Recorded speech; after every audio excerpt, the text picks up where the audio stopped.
அனைவருக்கும் வணக்கம். இன்றைக்கி தேதி பார்த்திங்கன்னா 22 மார்ச் 2026 ஞாயிற்றுக்கிழமை. தினமணியில் இருக்கிற சில இம்பார்ட்டன்ட் நியூஸஸ் பார்க்கலாம்.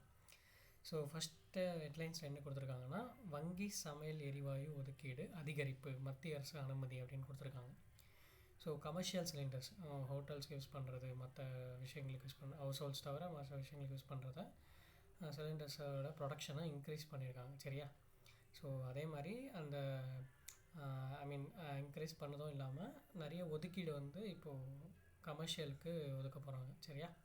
இதுக்கு முன்னாடி ஹவுஸ் ஹோல்ட்ஸ்க்கு சொல்லியிருந்தாங்க. இப்போ ஹவுஸ் ஹோல்ட்ஸ் சிலிண்டர்ஸ் வந்து கொஞ்சம் இதுவாக இருக்கிறதுனால, சரியா, இப்போ முன்ன இருந்த அளவுக்கு ஒரு தட்டுப்பாடு இல்லை இல்லையா? ஸோ அதனால் இப்போ கமர்ஷியலுக்கு அவங்க ஃபோக்கஸ் பண்ணுறாங்க. அவ்வளோதான் மேட்ரு, வேறு ஒன்றும் இல்லை. சரிங்களா? அதே மாதிரி நம்மளுடைய பிரதமர் மோடி அவர்கள் ஈரான் அதிபரோட பேசியிருக்காரு. ஓகே, மசூத் பெசக்ஷியானோட. ஸோ அதான் இது 2வது வாட்டி பேசுகிறாரு. இந்த மாதிரி கண்டனம் தெரிவிக்கிறது எல்லாம் பண்ணியிருக்காரு. சரிங்களா? ஓகே, அடுத்து பார்த்தீங்கன்னா செய்திகள் குறைவு தான். ஸோ நேற்று ரமலான் பண்டிகைன்றதுனால அதை பற்றி தான் நியூஸ் இருந்துச்சு. சரி, அடுத்து வந்தோம்னா ஃபுல் அண்ட் ஃபுல் அரசியல் செய்திகள் தான். எத்தனை தொகுதி பங்கீடுகள், கூட்டணி பேச்சுவார்த்தைகள், அதே மாதிரி தினமணியில் இப்போது இந்த பேரவை ஒரு தொகுதி பற்றி அனாலிசிஸும் கொடுக்க ஆரம்பிச்சிட்டாங்க. சரியா? ஸோ நெக்ஸ்ட்டு வந்தோம்னா, இன்றைக்கி ஞாயிற்றுக்கிழமைன்றதுனால ஆர்டிக்கலும் இல்லை. ஓகே, கேரளா மற்ற ஸ்டேட்டோட நியூஸஸும் கொடுத்துருக்காங்க. இங்கே ஒரே ஒரு இம்பார்ட்டன்ட் நியூஸ் இருந்துச்சு. என்னென்னா வந்து 100 கோடி டன் நிலக்கரி உற்பத்தி 2ஆம் ஆண்டாக இந்தியா சாதனை அப்படின்னு கொடுத்துருக்காங்க. சரியா? ஸோ அதாவது இந்த மேற்காசிய போர் வந்து போயிட்டுருக்கு இல்லையா? வெஸ்ட் ஏஷியா போர் காரணமாக வந்து எரிசக்தி சந்தையில் எந்த ஒரு இதுவும் இல்லாமல் இயங்கிட்டுருக்கு. இப்போது இந்தியா வந்து 2வது வருஷமாக 100 கோடி டன் நிலக்கரி, ஓகேவா? இப்போ கோல் பவர் பிளான்ட் இருக்கு இல்லையா? கோல் பவர் நெய்வேலி அந்த மாதிரி நம்ம இந்தியாவில் இருக்கிற எல்லா பவர் பிளான்ட்டும் சேர்ந்து 100 கோடி டன் நிலக்கரியை உற்பத்தி பண்ணியிருக்காங்க. சரியா? அது மூலமாக எரிசக்தியை உற்பத்தி பண்ணியிருக்காங்க. ஸோ அதான் இங்கே கொடுத்துருக்காங்க. இது வந்து செகண்ட் கன்சிக்யூட்டிவ் இயராக இது பண்ணுறாங்க. சரியா? தொடர்ந்து 2ஆம் ஆண்டாக 100 கோடி டன் நிலக்கரியை உற்பத்தி செய்து சாதனை படைத்தது அப்படின்னு கொடுத்துருக்காங்க. ஓகே, ஸோ அதான் நம்ம இங்கே பார்க்குறோம். இது வந்து ஒரு பெஸ்ட்டு இதுவாக பார்க்கப்படுது, ஒரு அச்சீவ்மெண்ட்டாக பார்க்கப்படுது. சரியா? இந்த மாதிரி ஒரு சூழ்நிலையில் இது ஒரு அச்சீவ்மெண்ட்டாக பார்க்கப்படுது. சரிங்களா? ஓகே, இந்த பவரோட தேவைகளும் அதிகமாக இருக்குது. அதுக்கேற்ற மாதிரி நம்ம இதையும் பண்ணிகிட்ருக்கோம். ஓகே, சரி.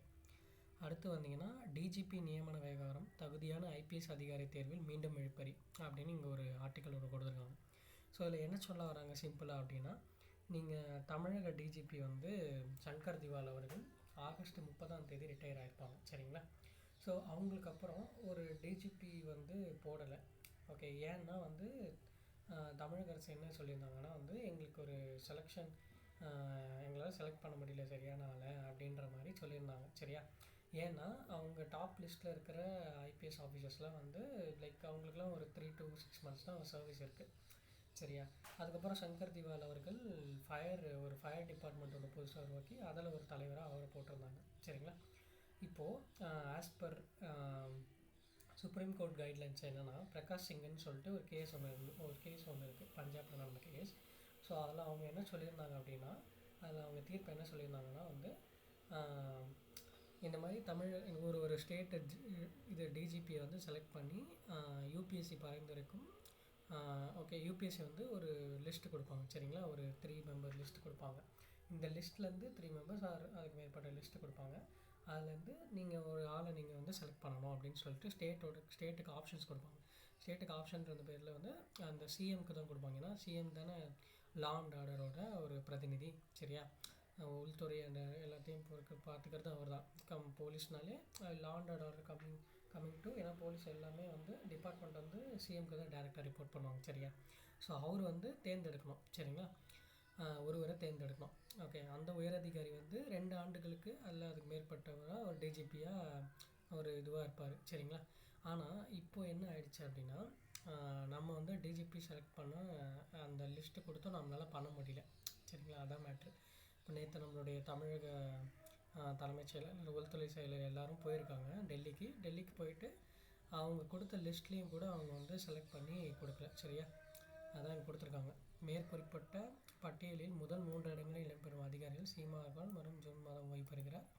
எனவே அவர் இயல்பாக காவல் பதவிக்கான பரிசீலனையின் பட்டியலுக்கு இனி இடம்பெற மாட்டார்.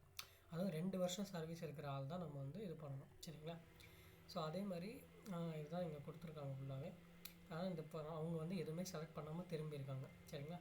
ஸோ இப்போ என்ன மேட்டர்னால், நம்ம தேர்தல் விதிகள் வந்து அமலில் இருக்குது. ஓகே, இப்போது முதல்வரால் அந்த ஒரு பர்சனை செலக்ட் பண்ண முடியாது.